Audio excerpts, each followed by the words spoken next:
Hey folks, it's me, it's that guy again. What's up, that guy? I'm back. How you doing? Good to see ya. I missed you your bright shining faces.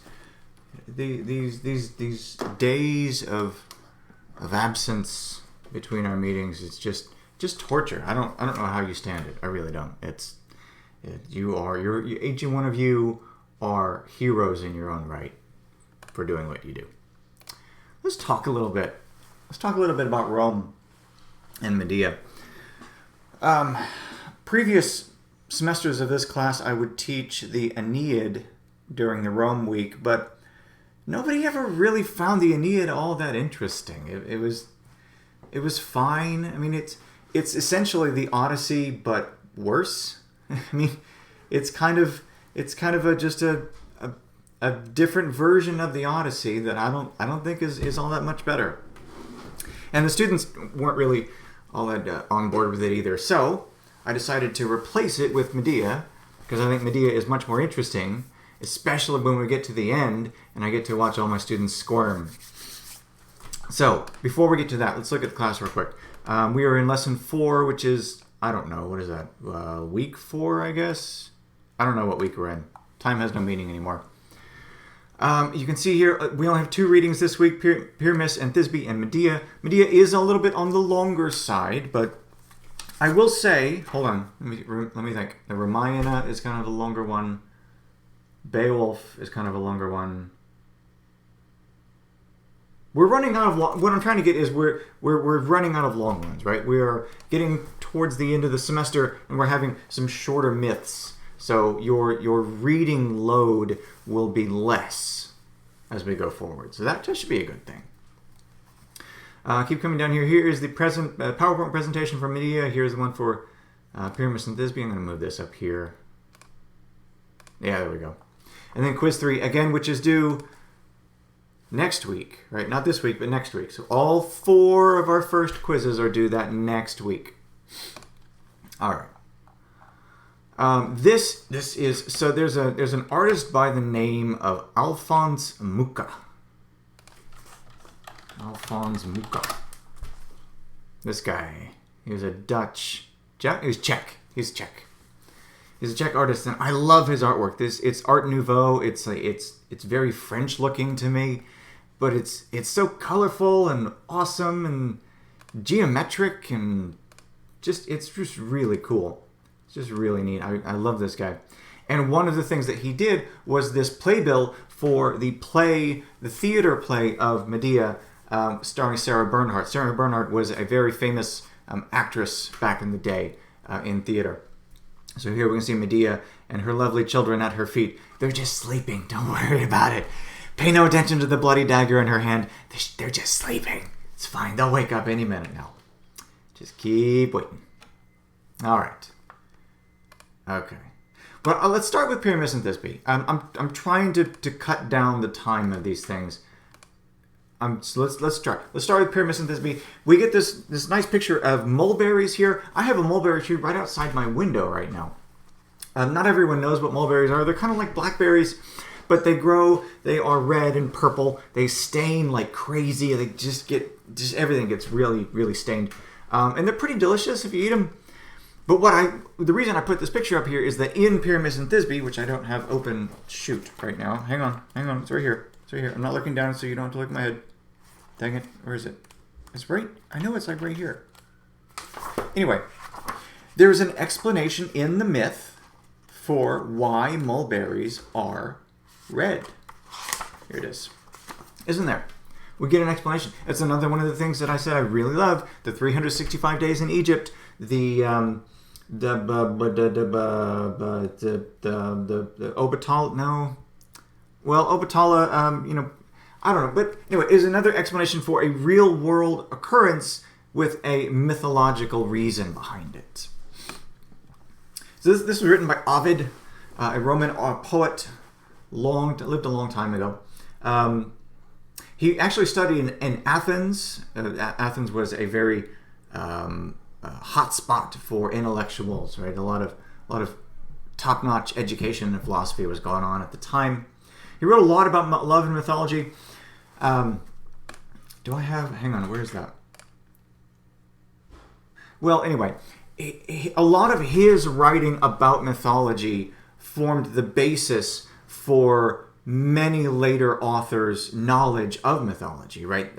Shakespeare and Poe and I think Whitman as well. They all, Ovid's mythology writings were kind of established the foundation, the groundwork for a lot of their knowledge about it. Okay, Pyramus and Thisbe. So I'm sure if you've read the myth, then you already know what this story is, right? It's Romeo and Juliet. What happened was Shakespeare did not steal this story. Because think about this. So Ovid lived 17 AD when he died. Shakespeare lived, 1500? Something like that, somewhere around there. I don't remember exactly when Shakespeare lived. But that's 1,500 years of time separating the two, right? So saying that Shakespeare would steal a story from Ovid 1,500 years later is kind of strange, given that everybody was doing new twists, new adaptations of these old stories. We still do that today. You can't say that Joss Whedon did a very low-budget indie version of Much Ado About Nothing a few years ago. You can't say that Joss Whedon was stealing from Shakespeare. He's just adapting it in a new way, a new version. And so that's what Shakespeare was doing. He took Pyramus and Thisbe and he modified it to be Romeo and Juliet. He expanded it quite a bit, as we know. But it has all the same elements. It's forbidden love. It's stealing away in the night, escaping to try to be together. It's mistaken identity, but also a failure of communication. Right? There's a message that's supposed to get across that doesn't, and then it results in death. So it's a shorter story. There's a couple of really interesting videos about it if you want to just scour YouTube for it real quick, but I think it's pretty good. It's pretty good. So Pyramus loves the girl next door. Thisbe loves the boy next door. They talk to each other through a crack in the wall here. That's how they can live right next to each other. Their parents won't let them be together, but they're still able to communicate. They meet up. They plan, let's run away together, right? Haha, this will be so great. And then because they're reactionary teenagers, because they're spontaneous, impulsive teenagers, they think that each other has died and end up killing themselves because they can't live without each other. Okay. All right. I mean, what else are you going to do when you're 15, right? Everything is the end of the world when you're 15, so might as well just cut it off. So, Pyramus and Thisbe was an influence of Romeo and Juliet. Ovid's is the first recorded version of the myth that we have, but Shakespeare's is the most well-known. There are other versions, other adaptations of this myth, but Shakespeare's is the best that we have. I don't want to say the best, but the most well-known. Shakespeare actually used a more direct version of it in A Midsummer Night's Dream. That is, I haven't read Midsummer Night's Dream in a while, but I believe that is the play within the play of Midsummer Night's Dream, which is Pyramus and Thisbe. They're putting on that play within the play. And then here, Chaucer, that's right, Chaucer, Milton, and Shakespeare, and others used Ovid's metamorphoses for the knowledge of mythology. So he was he was the founding father of mythological writing, yes. So this is a really cool little wood carving here. Pyramus is on the ground. He's died. He stabbed himself. And Thisbe is doing the same because she just can't live without her beau, her dream man that she met 2.5 weeks ago. Many similarities there. We've already talked about some. So when Thisbe gets to the rendezvous point, they're meeting at a tomb. Thisbe gets there, and what is it that scares her away? Well, it's this right here. It's this right here. It's this lion, right? It's described as a lion in the myth. I like to think of it as a cougar or a mountain lion, because certainly it's not like a Mufasa lion, right? No, it's not a Mufasa lion. Thisbe froze with fright. Mm-hmm. Here we go. A lioness ambled out of the woods, her jaws dripping with the blood of cattle that she had just slaughtered and eaten. And Thisbe sees this and says, "Oh no!" And she runs away. And when she runs away, her shawl, her covering, her drape, falls down. And the lioness finds it and plays with it a little bit, roughs it up and gets it all torn up and bloody. And when Pyramus arrives, he doesn't find Thisbe. She's supposed to be there. She's not there. They're meeting at a mulberry tree, by the way. Mulberry tree. Here we go. And at the beginning of the myth, this is cool, the mulberries are white. They're all white. There's no color in them whatsoever. So Pyramus gets there. He finds the shawl that Thisbe left behind. It's all tattered and bloody, and he thinks, the only thing that could have happened is that someone killed her, and I'll just have to kill myself. That's it. Story over. The one person that was meant for me in this world that so conveniently lived 15 feet away, I'm sure there's no one else in the world or the rest of my 60, 70 years of life that I will meet that I will develop any sort of emotional connection to, so I might as well just kill myself. Okay. Yeah. And then, so Pyramus does. He stabs himself, he dies. Thisbe comes back, and she does the same thing. Let's see here. Let me find this part in the myth. It had taken Pyramus much longer to find a safe escape from his home. As he approached the mulberry tree, he says, "A lion has killed my Thisbe, my love, but now that you have been taken from me, oh dear one, this one night will bring death to two lovers." Okay, listen to this. "So, lion, come forth once more from your den beneath this cliff. Tear into my foul body with your fierce teeth." So dramatic. Why are you so dramatic, Pyramus? Because you're 15. "Feast upon my hated flesh. Chew my vile limbs. Eat my evil guts." What? "I despise myself, and I deserve the worst from the fates." But you didn't do nothing. Okay. Whatever, dude. Okay. "Now, drink my blood as well as Thisbe. Let our blood go as it." He drew forth his sword from the ivory scabbard that he wore at his waist and quickly plunged its blade deep into his side, giving himself a mortal wound. So he stabs himself and he dies. Thisbe returns once the lioness has gone. She finds him and she says the same thing. "Oh no, it's terrible. I will never love again. My love, who has been so cruel as to kill you? Oh, Pyramus, look at me, answer me. Your dear Thisbe is calling to you. Oh, why have the fates cheated us? Now I understand it all, dear soul. You took your own life because of your love for me. Together we would have lived long and happily, but now, because I'm never going to meet anyone else that's, like nice to me and buys me apples from the market, I don't know. Because my love is as strong as yours, and it will give my hand the courage and the strength to take my own life for sure, with as sure an aim." So she does the same thing. Kills herself. Thisbe said that their love was so wrong, nor their parents or what could keep them apart. Not even death. Not even death itself could keep them apart. They will be together again. And then, as they die at the foot of this tree trunk, their blood pours out of their body, soaks into the ground. The tree drinks it up, and then all the mulberries change into red and purple. So, because of Pyramus and Thisbe's sacrifice, we have colored mulberries to this day. All right, real short myth there. I think it's interesting. If for nothing else, if you didn't know it was the inspiration for Romeo and Juliet, now you do. All right. Medea. This is a cool one. Okay. So here are the main characters in this myth. I know it's a little bit on the longer side, but really, it's not all that complicated, right? It's pretty straightforward once you get into it.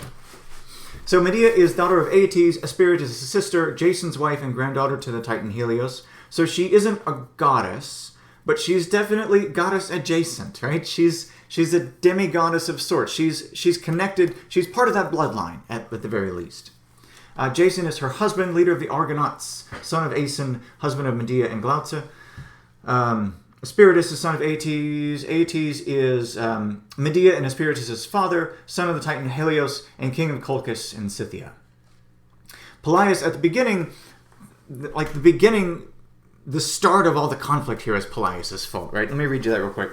In Thessaly, Pelaius unlawfully took the royal scepter, the throne, and the kingdom of Iolcus from his half-brother Aeson. Then Aeson's wife gave birth to a son whom they named Jason. Fearing that Pelaius would kill Jason, Aeson had Jason reared in secrecy, right? So that's the beginning. And then Jason comes back to reclaim his birthright, the throne that Pelaius took from his father illegitimately. Aeson is half-brother of Pelaius. Creon comes in later, father of Glauca. Glauca is Jason's second wife, which we'll talk about that. And then Aegeus is the king of Athens, right? He's kind of a minor character. We're not too focused on him right now, but these, what is that? 9? 1, 2, 3, 4, 5. These 9 characters are our main focus for this myth. Here's where we are. So Aeetes, king of Colchis in Scythia. So, shoot. Well, oh, here it is. Over here. Okay. Colchis is way over here. That's important. That will be important as we go forward here. Colchis is way to the east, all the way on the other side of the Black Sea, all the way into Asia proper. Pelaius is king of Iolcus, right here in the middle in Greece. Aeson is the rightful king of Iolcus. Creon is Corinth. Corinth is, where's Corinth? Shoot. Where's Corinth? Oh, it's right there, right next to Iolcus. And then Athens. We know where Athens is. So, you can see Scythia here. Scythia. So Scythia is this big, this big landmass, this big kingdom, and Colchis right here. Colchis is at the very tip right here on the Black Sea, right? So this is where Medea comes from. She's not Greek. She doesn't come from Greece. Jason is Greek. That's going to be a very important part of this story as we go forward, towards the end, essentially, effectively. So Medea is set in Corinth. The myth itself is set in Corinth. All right, so right here, Corinth. The Creon is the king of Corinth. And the law of citizenship this is why the Scythia, geographically speaking, is important. The law of citizenship at the time would have decreed that even though Jason was a prince of Iolcus, he would have only been allowed citizenship if he married an Athenian citizen. Medea was not an Athenian citizen. She was a Scythian citizen. Also, Athenian law would have viewed Jason and Medea's children as also illegitimate. It would not have been allowed citizenship. If you didn't have citizenship in Greece, you weren't a real person, effectively. You didn't get to participate in the society. You were almost an outcast. You were just kind of considered maybe like a tolerated alien, an alien person that was just put up with while you were there. So, Medea would not have been granted the citizenship, as she came from what is today Georgia, an area the Greeks considered wild and barbaric. So because of where she came from, where she grew up, she would have never been granted citizenship. And also, important, the children of Jason and Medea would never have been granted citizenship as well. So, that's important to remember. Okay. That's a good movie. You see that movie? Have you seen this Tarantino movie? Kill Bill? Okay. That's what was it? The something El Paso Wedding Massacre. The something day. What happened on some day? I don't remember. Whatever. It doesn't matter. So at the time of the play's writing, women had few rights and privileges, even noble-born women. A resident alien, as Medea would have been, had no rights whatsoever. Once Jason married Glauca, Medea needed another male citizen to protect her with his status. Without Jason's protection of marriage, she had whatever rights that she had previously were just erased. She was a nobody at that point. She had no rights whatsoever, no protections at all. she had to find someone else to marry for those protections to come back. She's vulnerable in that others do not have to honor or respect her and are free to treat her horribly without consequences. They can steal from her, they can abuse her, they can kick her out of the country, they can kill her with no repercussions, no punishment on them for that. The Athenians considered oaths as sacred bonds that were not to be broken. This is one reason why Medea's retribution towards Jason is acceptable, because he betrayed their wedding bond. So what Medea does in retribution to Jason is horrible. It's really pretty much the worst thing you can think of. But because Jason broke his oath to her first, it's accepted. It's understandable from a Greek perspective what she did in response to that. That is, what is that? Mommy Dearest? I don't remember if that's Mommy Dearest. I don't think it's Carrie. Is that the first Carrie? I think it's Mommy Dearest. I don't remember. Medea. So, she's the first woman in Greek myth and literature to kill her children consciously rather than in a fit of madness.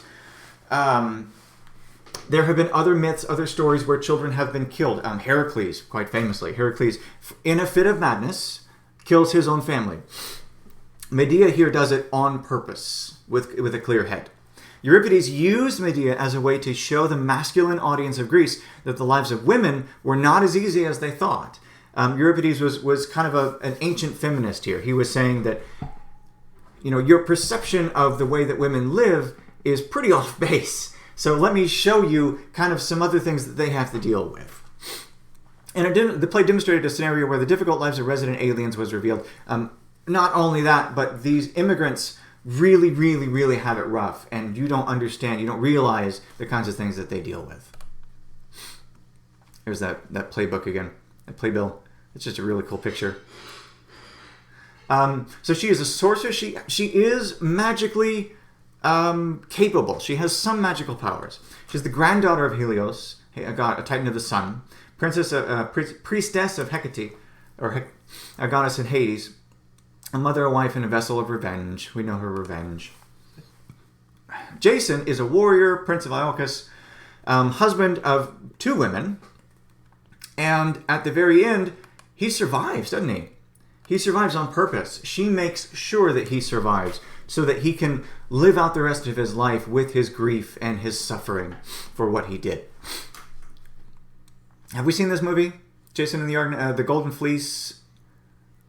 I think that's that's not the 7 Voyages of Sinbad. That's the Golden Fleece, I think. But hey, back in the 70s, that stop motion animation was fantastic. That was like nothing people had ever seen before. It was awesome. I still think that holds up pretty well today. It's pretty good. I don't know why this picture's here. Okay, maybe I'll remember it in a second.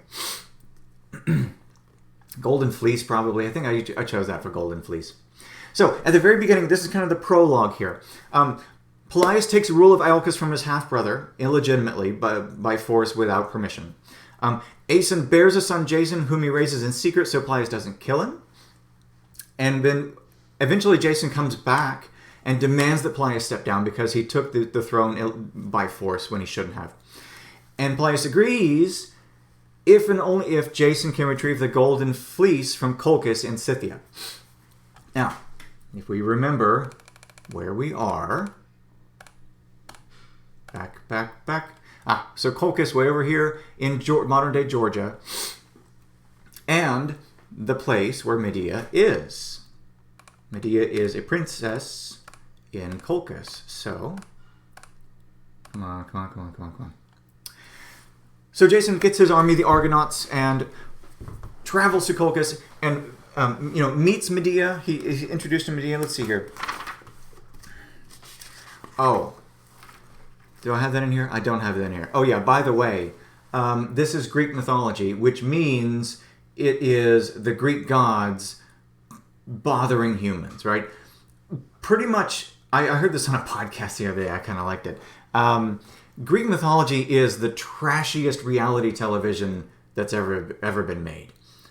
These gods are terrible people, right? They're they have unlimited power and can do whatever they want, and they're so bored because they've gotten whatever they want for so long that they just entertain themselves by making mortal lives miserable.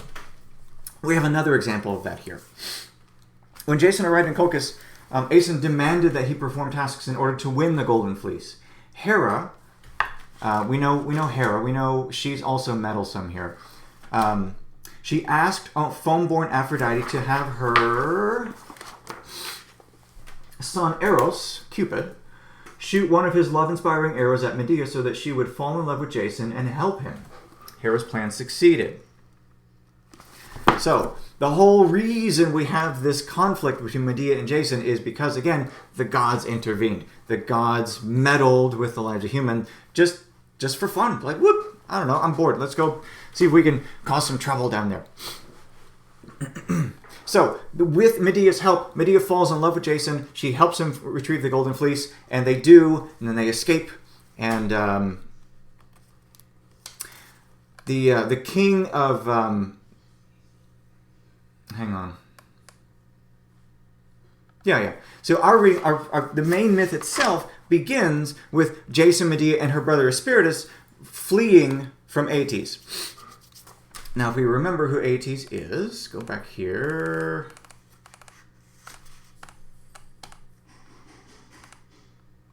So Aeetes is the king of Colchis in Spain. That's Medea's father, right? That's Medea's father. So he is pursuing Jason and Medea because Jason has stolen the Golden Fleece. It doesn't belong to him. So that's where we start. Here is this divine interference I was talking about. Hera is denied a sacrifice by Peleus, and so she says, well, haha, I'm just going to ruin your life because you didn't worship me properly. Aphrodite is the one who makes them fall in love. Zeus gives a warning to Jason, Medea, and the Argonauts that the crimes against Espiritus will not go unpunished. We'll talk about their crime here in a second. Circe is she's an aunt. She is the aunt of Medea, daughter of Helios, and a sorceress, and she's able to cleanse the curse of Zeus from Jason and the crew after they do what they do to Espiritus. Artemis is in this. She comes in a little bit later when we get to the lamb and the ram. Boreas is in this. And the name Aurora Borealis, the Northern Lights, comes from this god's name here, god of the north wind. Hecate is goddess of magic, the night. Helios is titan of the sun. That's the grandfather of Medea here. And then Thanatos is a god of death in Hades, or the personification of the figure of death, essentially. Just the idea of death itself. All right, so those are the gods that we have to deal with here. All right. This gif is not from Jason. This gif is from the Goonies. I think it's the Goonies. I think it's at the end of the movie where One-Eyed Willie's ship is released from its cave and it sails into the ocean. I think that's what it is. All right, some questions here. So Euripides does something that Homer and Hesiod also did. Yes. So remember talking about the Greek gods last week, talking about the muses and invoking the muse at the beginning of the myth. Euripides does this. Muse, divine daughter of far-seeing Zeus, father of gods and mortals, sing of the ways of the human heart. Sing of how the heart floods like the storm-tossed salt sea, with waves of love, hatred, ambition, and revenge, enslaving the human mind with these passions and making all who walk the earth its victims. We're invoking the muse. This story doesn't come from me. I'm not making this up off the top of my head. This is divine providence, right? This is a story that's passed down from the muses themselves, so I need to ask them for help at the beginning. Euripides does this. So Medea has some abilities, right? She is magical. Let's see here. So this is talking about, who is this Aeetes talking? I think this is Aeetes. Yeah, this is Aeetes talking about his daughter. They must have told Jason that Medea can call forth blazing fires, that she can quiet rushing rivers, that she can make silver-horned Selene drive her silver-yoked chariot next to the golden-yoked chariot of gold-helmeted Helios. Okay. They must have told him that Medea can make spring flowers bloom in summer, such and so on and so forth, right? So she is magical. She has some abilities, and those will come into play a little bit later. So page 216 here. So Medea she's not too happy. She starts to realize that maybe falling in love with and following Jason here was not the best idea, right? She says, "Foolish hearts, why did you flood with pity for this stranger, Jason? Could you not see beneath his godlike face and form? In foolish mind, why did you choose to help a stranger from Hellas? Why did you allow a foolish heart to rule you? What led you? What led you, who are so wise, to be so blind?" I know what led your heart to be so blind. Aphrodite did, because that's what she does. She makes trouble. She makes trouble. Aphrodite's the worst, by the way. I can't stand Aphrodite. She's just the worst. And so, like I said, they're being pursued. They're being followed by Aeetes' navy. And Medea comes up with an idea about how to get away. Now remember who is with them. It's Jason, it's Medea, and it's Espiritus, Medea's brother. This is Medea's plan for escaping. So Medea mused. And with these thoughts it came to pass that she now turned back to Jason and replied, "You are right, Jason. My father must not capture the Argo, the ship, for then we would surely look upon our last light and life. And so I will save us. And yet my heart floods with horror, and my mind quails in terror at these words come forth from my mouth, for we must push little Espiritus into the grasping hands of Thanatos. And may the deathless gods hide their eyes as I now give him the drugs that will make our unspeakable deed easier for him as well as for us." Oh, it goes on. It continues. Jason declared, "Medea, I told you before before we left Colchis that the time would come when you would have to face the dreadful deed. For as long as the wind of life blows through him, your brother will threaten our lives." The time would come when we must uphold his father's honor. Then he would have to avenge your treachery. So give him the necessary drugs, and then I will help you chop off his limbs. For we must prevent his shade from leaving grim Hades' lifeless kingdom and taking revenge on us. And let the deathless gods who rule the underworld welcome him there. Listen, think about that. Think about that. We must chop off his limbs, his arms and his legs, so that when he's dead, his spirit doesn't come back to get us. Sure. And so Jason spoke, continued. Medea declared, "After we have chopped off my brother's limbs, we must remember to lick his blood and spit it out 3 times, for only in this way can we hope to atone for our dreadful deed. And then we must toss the pieces of his corpse into the salt sea that flows behind the Argo, for this and this alone will save us. My father will stop his pursuit, for he will collect what remains of his son, and will turn back in order to give the little corpse a proper burial." That's just, okay, I mean, there's no other way that you can get away here. It's not infanticide. What is, it's not regicide. What is it called when you kill a family member?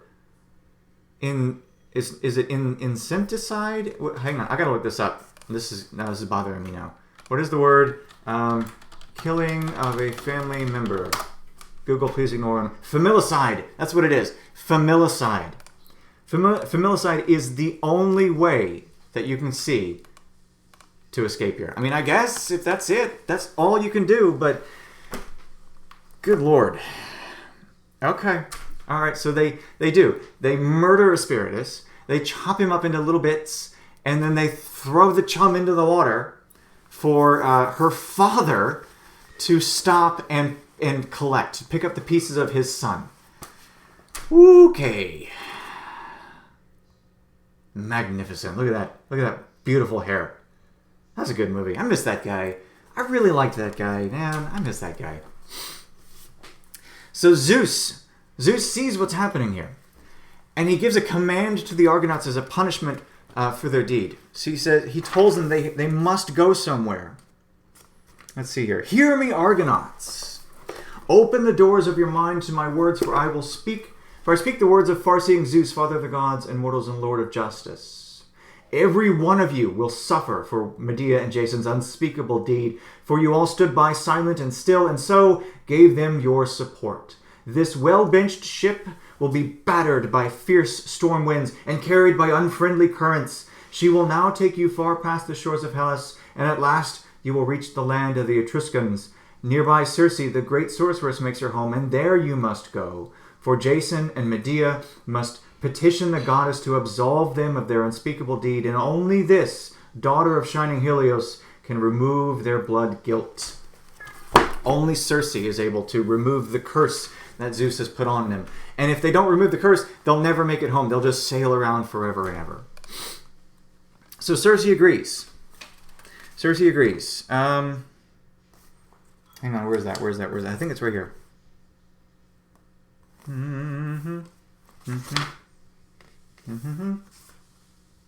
Shoot. Well, anyway, she agrees to help because she's still a daughter of Helios, right? Medea is family. Medea is her niece, and so she wants to help her out. And Zeus still punishes the crew, but the spell that Circe performs is enough. Zeus commands Boreas to send the ship to Libya, keep them there for a time, which turns out to be... I just had it. I just had it. Where is it? 12 times.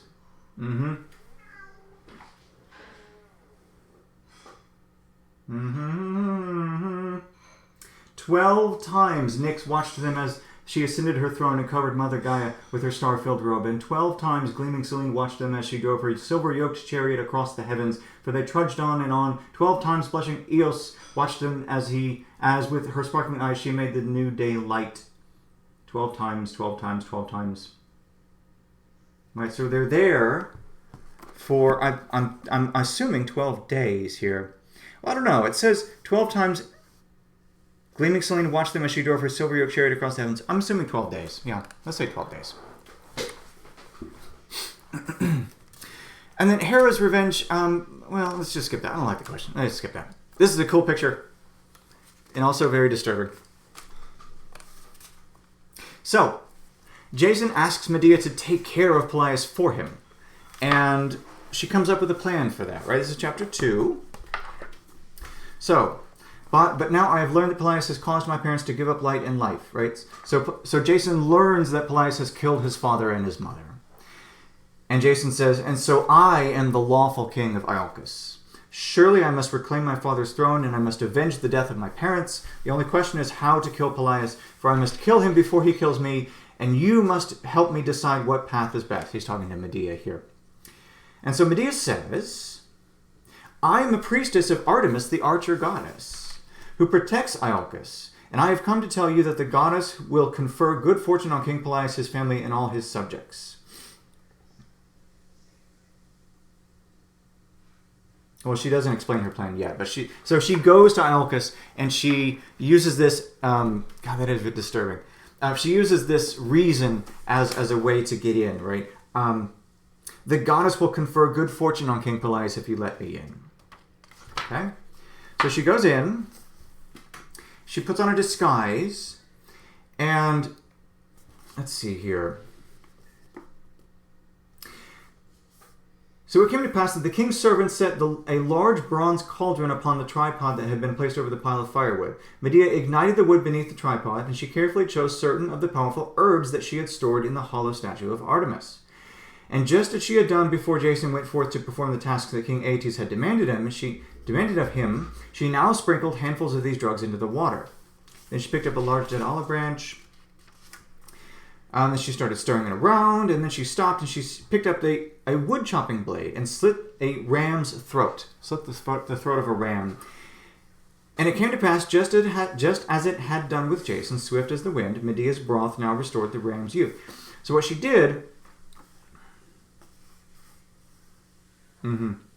So she took this older ram, and she killed it, and put it into the pot, the cauldron of magical stew that she's making there.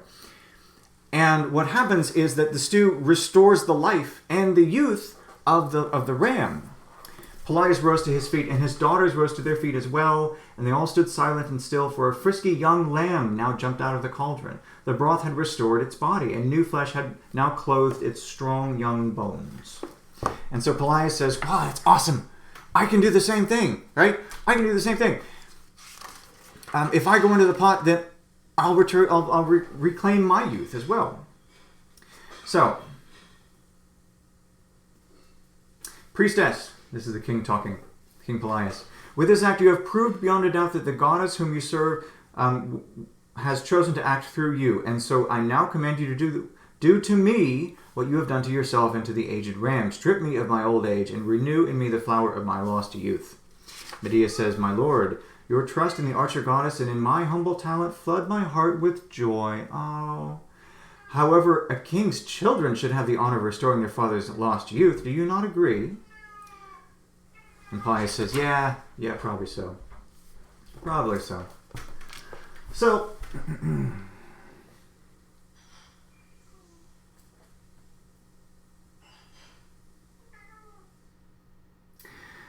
the princess says, King Pelias' daughters, gave the drink to their father, but then their hearts flooded with terror at the thought of the grisly deed that would follow. So, despite Pelias' command, they balked like frightened horses. Oh, priestess, we clasp your knees, and we take your chin in our hands, for we beg you, be the one who picks up the wood-chopping blade, and if it must be, then be the one who chops up father, for he is more than a tree, and we will not make firewood of him.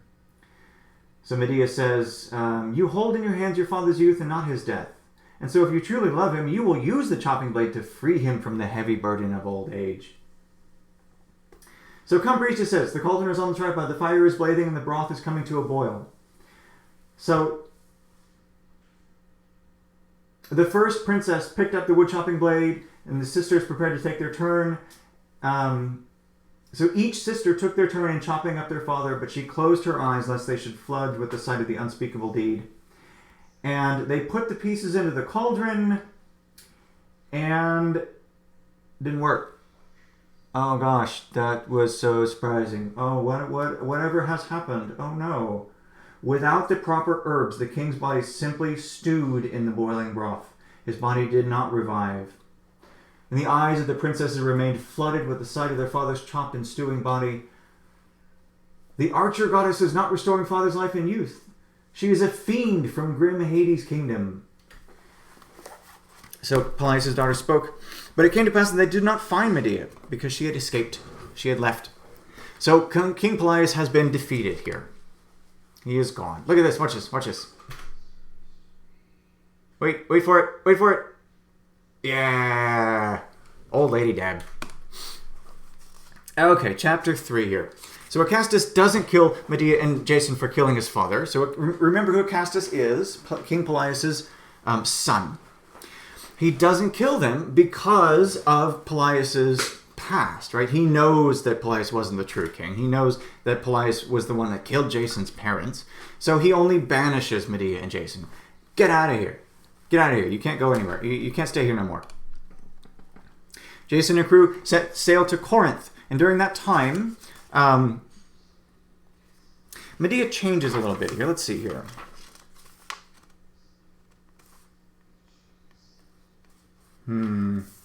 Yep.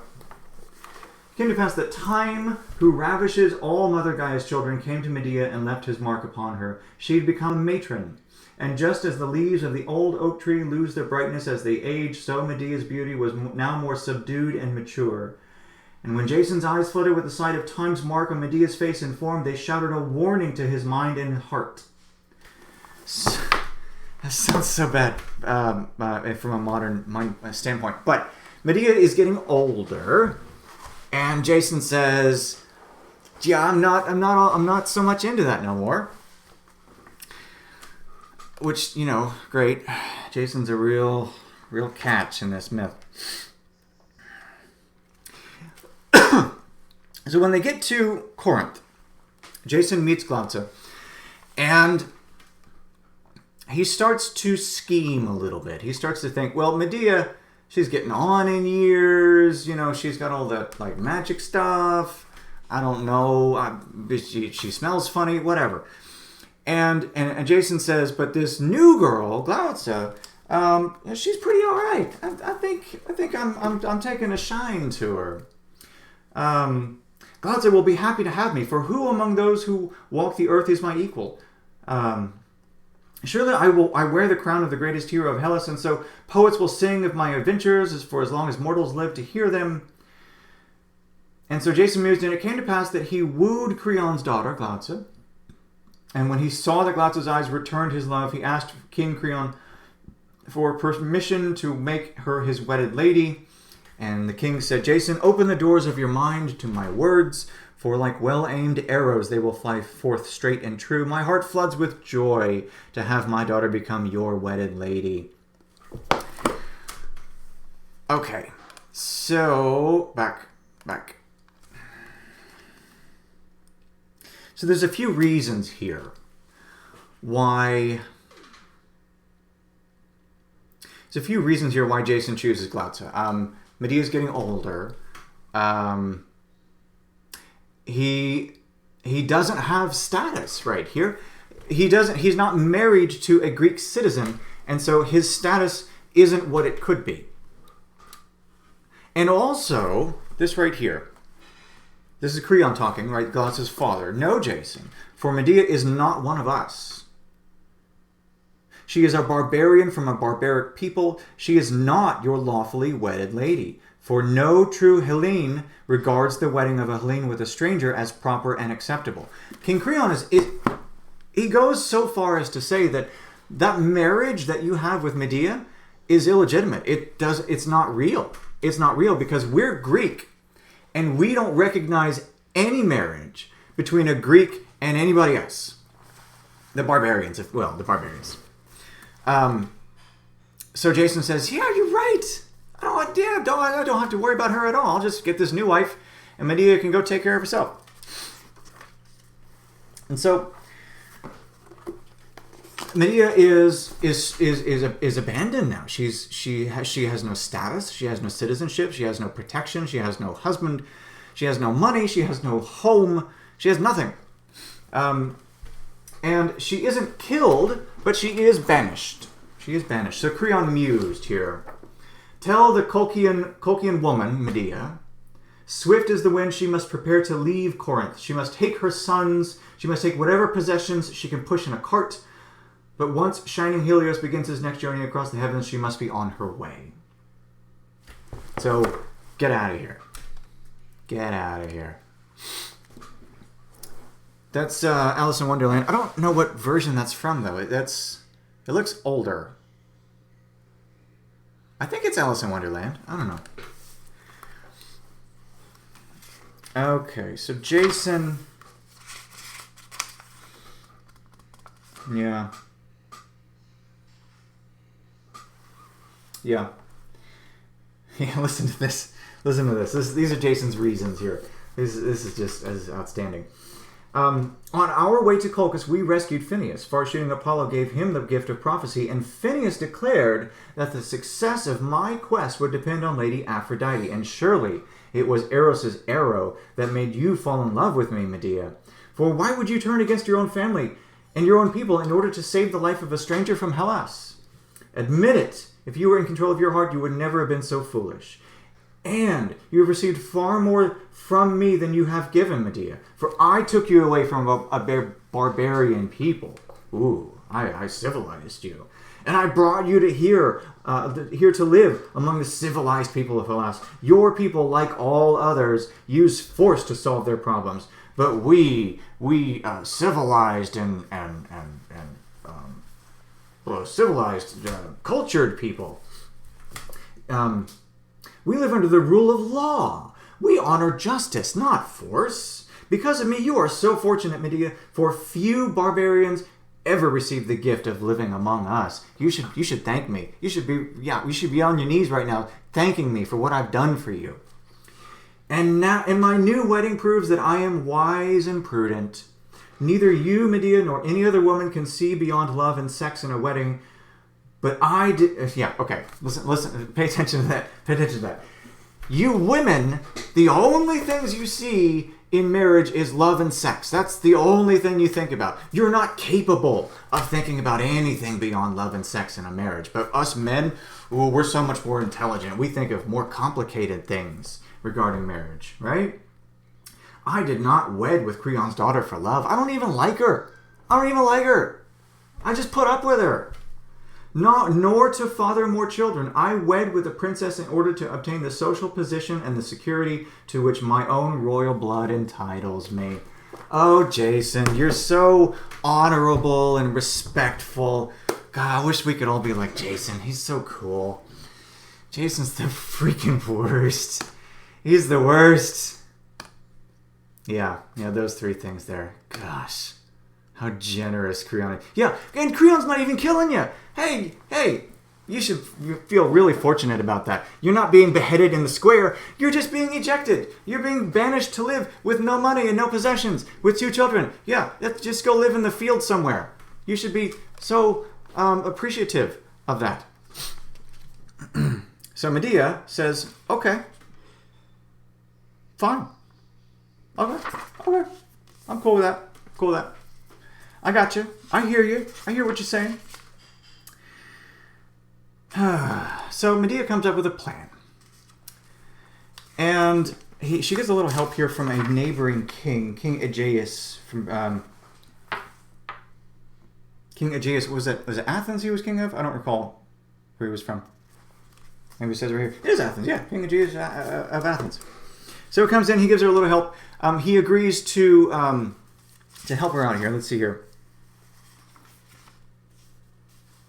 I take your beer. So she's asking him for help, and he says, I give you my sacred word. Nope. Dry your tears, Medea, and come to me in Athens, for before you and the great deathless gods of earth and sky, before those of Colchians and those of Hellenes, I give you my sacred word, Medea, that I will protect you from anyone who seeks to harm you. Come to me in Athens, Medea, and I will give you my sacred word that my palace will be your home for as long as you wish. But I cannot help you leave Corinth. You have to leave on your own and then come see me. All right. And what does she promise him? She promises him children. He needs children. He needs heirs. He needs successors. And she promises to give him that. And so he says, come live with me. You can be my wife and you'll never have to worry about this whole thing again. She says, great. I got to get back at Jason first. So her plan is, it's several steps, right? So let's start over here.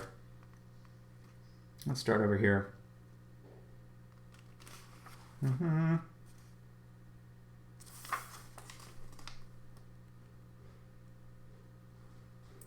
Yeah. Yep. Okay. So she comes up with a plan to deal with Jason's new wife, first of all. And it came to pass that Medea prayed to the goddess whom she served, Oh, hear me, night-wandering Hecate, great goddess from grim Hades' lifeless kingdom, as I now call upon you, help me as I avenge Jason's betrayal and abandonment, for Creon's daughter must regret the day her eyes ever flooded with the sight of my wedded lord, and her father must regret the day as well. That's kind of unfair to Glaucia, I think.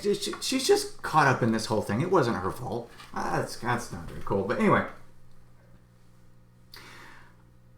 Help me, Lady Hecate, as I send Jason's sons forth to Glaucia's bearing wedding gifts, a beautiful, finely woven robe in which to wrap her lovely form, and a beautiful wreath of shining gold to wear upon her lovely brow. Let my evil gifts arrive clothed in the innocence of beauty, and when Glaucia unwraps them, swift as the wind, let her heart flood with waves of love for longing them. And surely Jason has told Glaucia that he wants to keep his sons, and so she will think I have sent her these gifts to make her heart flood with love for his children. I will have soaked my gifts in a poison that no mortal can see. So, Medea prayed, and so she planned to avenge Jason's betrayal and abandonment. And I must not spare our sons, Medea now silently exclaimed, for surely life without the love of family is worse than death. Jason has let selfishness and cruelty flood his heart, and to punish him, I must deprive him of everything he loves. Without Glaucia, he will have no royal wreath, no princely power, and no other children, and then he will turn to our sons for comfort. Already he has told me that they are dearer to him than life, and so now he must lose them.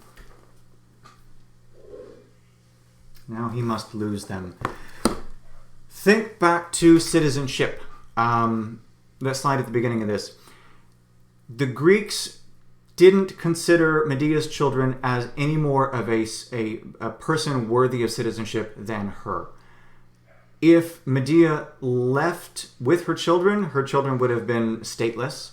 If Medea left her children there with Jason, they would have been stateless. They would have not had the Greek citizenship. And so their lives would not have been easy. Their lives would not have been easy as they grew up.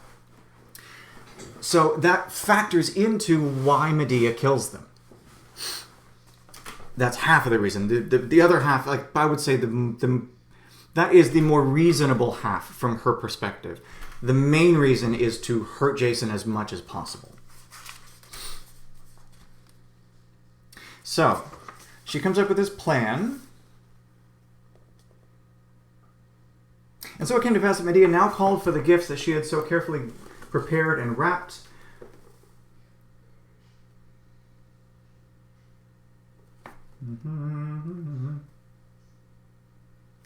Hang on. Where is it?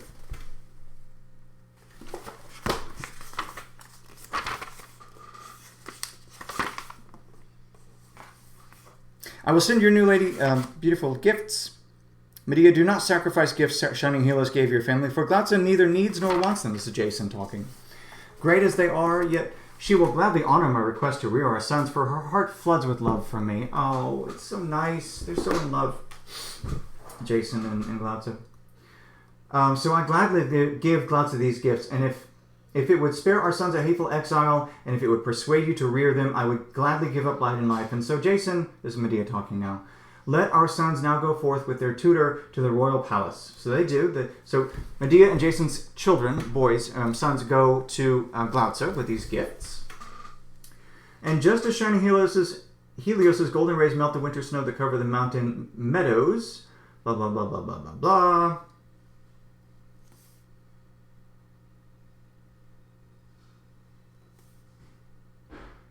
Here we go.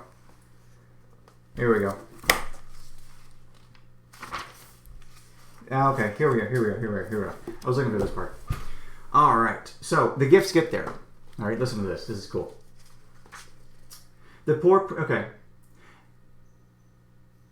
Swift as a wind, she now put on the beautiful robe and wreath. This is Glauca putting on the beautiful robe and wreath. She picked up a bright mirror, and with her face wreathed in smiles, she carefully arranged her hair, and she admired her lovely reflection. Then her heart overflowed with joy, and she danced around the room, and her face grew as white as new-fallen snow, and foam began to stream forth from her like a river from her mouth. Her limbs began to shake like trees beneath the blows of a storm wind, and her heart flooded with such agony that her screams surely flew through the walls of the palace.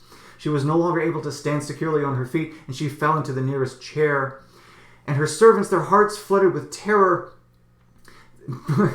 This is pretty descriptive here. Meanwhile, the princess's eyeballs rolled up into her head, for her wreath had become a crown of fiery flames. Her robe had fastened itself to her skin, and there too fiery flames were now feasting on her flesh.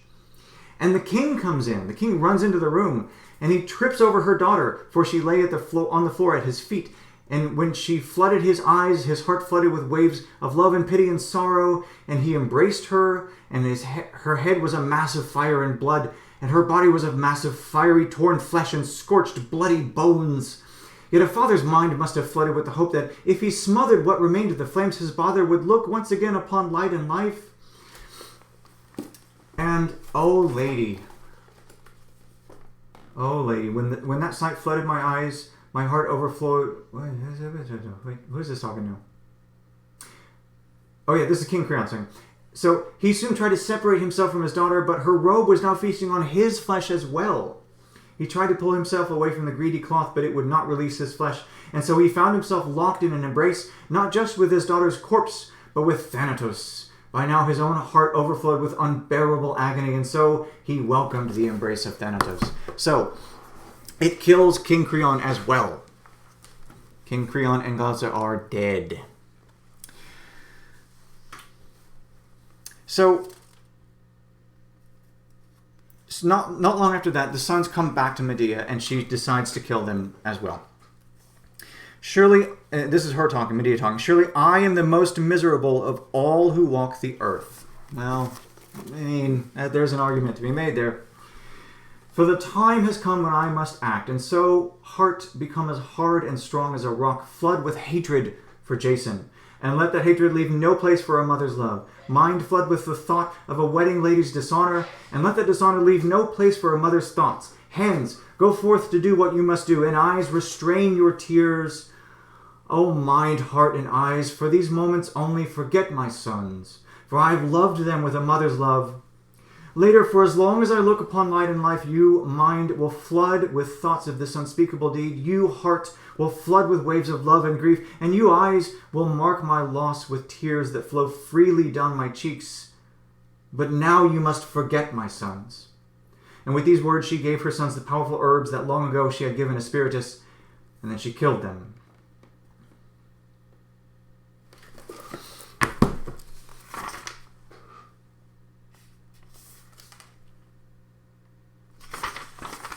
And then she reasons with this.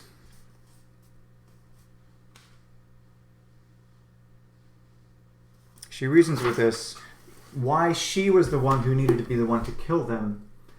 I can't find it here, but it's because she was the mother. She was saying that I am their mother. I'm the only one who has the authority to take on this burden, essentially. She kills them with the same herbs that she did with Espiritus, and then chops them up, or maybe not chops them up, but kills them after they're knocked out. And Medea has taken by this point, Jason has nothing left, right? He is he's without home, he's without wife, he's without father-in-law, he's without children, he's without other wife, he's without belongings, he's without citizenship, he has nothing left. And she takes one final curse upon him, and that is that he will survive. That he will survive. Oh, so Jason spoke. Medea replied, "Call me what you will, Jason, but I have done what I had to do. I have caused your heart to overflow with agony, and I could only do this by taking all you loved from you. And now I will not give you your sons, Jason. I, who gave birth to them, will bury them on the Acropolis of Corinth in the sanctuary of white-armed Hera of the Heights. For there none of my enemies will dare to desecrate their graves and violate their bodies. Just as shining Helios follows blushing Eos at the start of each new day, you will now begin to reap the seeds that you have sown, Jason." This is Medea talking. "You have let selfishness and cruelty flood your heart, and so you have turned the hearts of the deathless gods against you. And from this time forth until at last you give up your light and life, they have condemned you to wander. And wherever you wander, you will be a stranger. You will find no friend to give you comfort, and no home to give you refuge. For all who walk the earth will now shun you. For no one who respects and fears the gods will dare to help a man whom the gods have condemned." And then finally she escapes. So Medea spoke to Jason, and with these words it suddenly came to pass that a great chariot drawn by 2 winged and fire-breathing dragons came down from the heavens and landed beside Medea on the roof. She took the corpses of her sons and seated her in the chariot and flew away. "Jason, our sons will ride with me in this chariot that grandfather, shining Helios, has sent down to me in order to protect me from my enemies. I will bury our sons, and then I will go forth to Athens, for there King Aegeus will welcome me and give me refuge." So she escapes on a shining chariot sent by her grandfather. So I really like this myth. It's really interesting. It's different, right? It forces you to take this character, Medea, and try to rationalize what she has done. Try to rationalize her horrible actions. It's not as simple as just saying, well, she's a monster and she had no real reason for doing what she did, because there are some historical, geopolitical reasons that led her down that path. And I just like, if I was in class with you, I'd have a conversation about it. It'd be a lot of fun, but I'm not, because everything's horrible right now. Okay. All right. Familicide. That's it. That's all I have for Medea and Pyramus and Thisbe. Now, did pretty good on time. A little over an hour. Next week we will get into... Oh, I gotta change my camera again. Beowulf and Norse mythology. This is Beowulf here. Norse mythology is pretty interesting. I know I always have a lot of fans of Norse mythology in class, so you should probably like that when you get to it. And then again, all 4 quizzes are due next Saturday. All 4 first quizzes are due next Saturday. There will, and I'll tell you right now, everybody listen up. There will be no extensions on any of the first 4 quizzes because you've had like 4 weeks to do them. So no extensions on those, but that's when they'll be due. All right. That's it. That's all I got for you tonight. So thanks for listening, and I will see you next time.